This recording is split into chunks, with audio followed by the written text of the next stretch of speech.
आप सबके प्रणाम।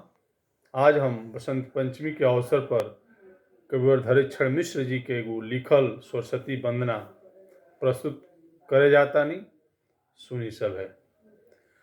श्वेत सारी संयुक्त शरीर सोहे शारदा के, श्वेत सारी संयुक्त शरीर सोहे शारदा के, कुंद फूल हार जैसे सोहे जैसे चंदना, कुंद फूल हार ऐसे सोहे जैसे चंदना, पुस्तक समेत बीन हाथ सोहे आसन के, उजर कमल दल दूती परे मंदना, वंदना तोहार नीत करे ले त्रिदेव,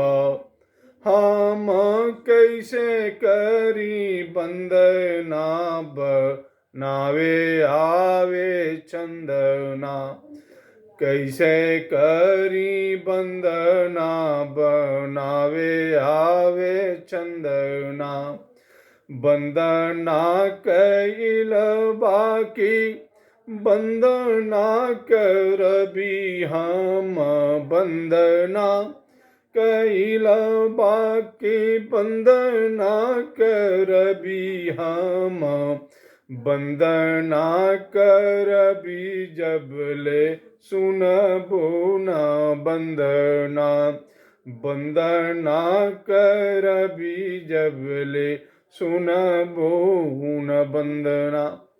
प्रणाम।